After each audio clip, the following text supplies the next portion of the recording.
দেখুন এই হাত দিয়ে লিখি, এই হাত ভেঙে দিচ্ছে, এই হাতে হাত ধরা পড়াচ্ছে। সকাল হবেই, এই অন্ধকারটা লোক কেটে যাবে। এই মুক্তিযুদ্ধরা 70 বছর বয়স, এই মুক্তিযুদ্ধরা সন্ত্রাস করে, হ্যাঁ মুক্তিযুদ্ধরা সন্ত্রাস করে। গেলাম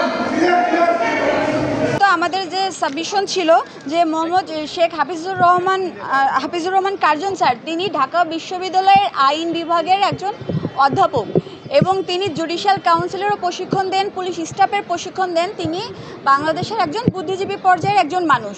এছাড়াও আমাদের আরেকজন যে ছিল মঞ্জুরুল আলম পান্না স্যার, তিনি একজন সাংবাদিক, বিশিষ্ট সাংবাদিক।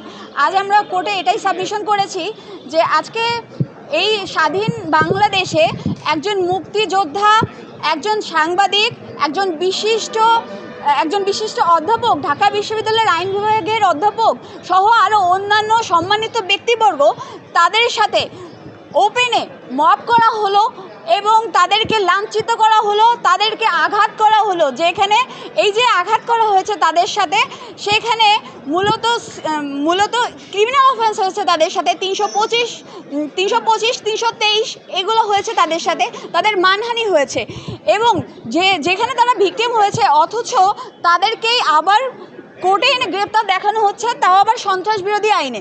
ঢাকা রিপোর্টার্স ইউনিটির অডিটোরিয়ামে এক মঞ্চ 71 নামে একটা সংগঠনের গোল টেবিল বৈঠক থেকে 16 জন আসামিকে অত্র আদালতে আজকে উপস্থাপন করা হয়েছে। তাদেরকে এই মামলার আইও জেল হাজতে প্রেরণের জন্য মাননীয় আদালতের কাছে আবেদন করেছেন, শুনানি করেছি এবং আসামিগণের পক্ষেও তাদের আইনজীবীরা শুনানি করেছেন। তারা আওয়ামী লীগের যে গোপন ষড়যন্ত্র সেটার সাথে সম্পৃক্ত নয়, তারা দাবি করেছেন। তাদের দাবি ছিল, আমরা রাষ্ট্রপক্ষে যে সাবমিশন রেখেছি সেটা ছিল মাননীয় আদালত, ওনারা গতকালকে যে গোল টেবিল মিটিংটা অ্যাটেন্ড করেছেন, এই মিটিংটা ছিল মঞ্চ 71 নামক একটি সংগঠন।